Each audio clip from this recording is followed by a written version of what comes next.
Hi guys, welcome back my channel. How to become a high value man. మీరు మీ జీవితంలో high value మ్యాన్గా ఉండటానికి నిర్ణయించే నియమాలేంటి, పాటించవలసిన నియమాలేంటి అనేది ఈ వీడియోలో తెలుసుకుందాం. ఫస్ట్ ప్రోటోకాల్ వచ్చేసి ఫోకస్ అండ్ డిసిప్లిన్. మీకు ఏదైనా ఒక పని చేసే ముందు మీరు ఫోకస్గా దానిపై పని చేయాలి. అలాగే నో మోర్ డీవియేషన్స్. మీరు చేస్తున్న పనిపై మీరు ఫోకస్ చేయాలి. అలాగే డిసిప్లిన్ కూడా, రోజు ఎక్సర్సైజ్ చేస్తా అని చేయకపోవడం, ఏదైనా పని చేసి మొదలుపెట్టి మధ్యలోనే ఆపేయడం, ఇలాంటివి చేయకండి. మీరు హై వాల్యూ మైండ్గా ఉండాలంటే ప్రతిరోజు కంటెస్టెన్సీగా ఫోకస్, డిసిప్లిన్ అనేది కంపల్సరీ మీరు సక్సెస్ అవ్వాలంటే. సో ఏ పని చేసినా కానీ మధ్యలో వదిలేయకండి. సీరియస్గా మీ పనిపై మీరు ఫోకస్ చేయాలి. అలాగే డిసిప్లిన్గా ప్రతిరోజు చేయాలి. సో ఇదే. ఇక నెక్స్ట్ ప్రోటోకాల్ వచ్చేసి personal growth and knowledge. So మీరు రోజు ఎంతో కొంత టైంను కేటాయించుకోవాలి మీ పర్సనల్ గ్రోత్ కోసం. మీరు లైఫ్లో ఎలాంటి గోల్స్ పెట్టుకోవాలి, వాటి మీద మీరు ఎలా పని చేయాలి, అలాగే ఎంతో కొంత నేర్చుకోవాలి రోజు మళ్ళా.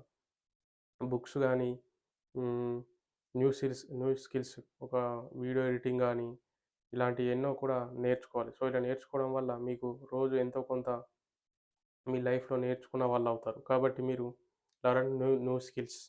ఇక థర్డ్ ప్రోటోకాల్ వచ్చి ఎమోషనల్ ఇంటెలిజెన్స్ అండ్ లీడర్షిప్. లైఫ్లో ఎప్పుడైనా మీరు డౌన్ఫాల్లో ఉన్నప్పుడు ఇవి మీకు ఎంతగానో దోహదపడతాయి. మెయిన్గా మీరు లోన్లీనెస్కు గురైనప్పుడు కానీ, ఎమోషనల్గా ఇబ్బంది పడుతున్నప్పుడు కానీ, మీరు స్ట్రాంగ్ అవ్వడానికి మిమ్మల్ని మీరే ఒక లీడర్లా చూసుకోవాలి. లీడర్గా అప్లై చేసుకోవాలి. సో ఇలా చేసుకోవడం వల్ల మీరు టేక్ బ్యాక్ అండ్ కం కంట్రోల్గా ఉంటారు. కాబట్టి మీరు మీ జీవితాన్ని మీరే ముందుకు సాగదీసుకోవాలి. ఇక fourth protocol health and fitness and self care.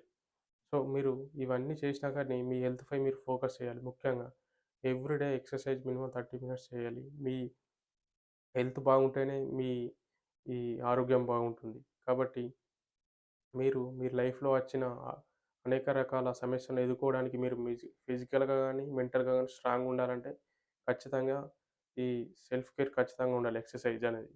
So ఇక ఫిఫ్త్ ప్రోటోకాల్ వచ్చేసి ఫైనాన్స్. మీరు మనీ పరంగా కూడా చాలా వరకు డబ్బు సంపాదించుకోవాలి. కాబట్టి మనీ అంటే not a luxury. Provide money and give respect and give basic needs తీర్చుకోవడానికి మీకు మనీ అవసరం పడుతుంది. అలాగే యువర్ నీడ్స్ అండ్ డిజైర్స్ కూడా తీర్చుకోవడానికి మనీ ఎంతగానో ఉపయోగపడుతుంది.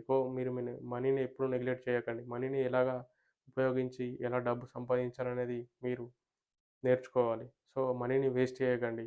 ఏది పడితే అది అనవసరమైన పనుల కోసం డబ్బుని వేస్ట్ చేయకండి. మీకు అవసరం ఉన్నవే కొనుక్కోవడానికి ప్రయత్నించండి. సో ఇవే మీరు హై వాల్యూ మైండ్‌గా ఉండాలనుకుంటే పాటించవలసిన ప్రోటోకాల్స్. సో ఈ వీడియో మీకు నచ్చినట్టయితే లైక్ చేసి, షేర్ చేసి, సబ్స్క్రైబ్ చేయండి. Thank you for watching. Thank you all.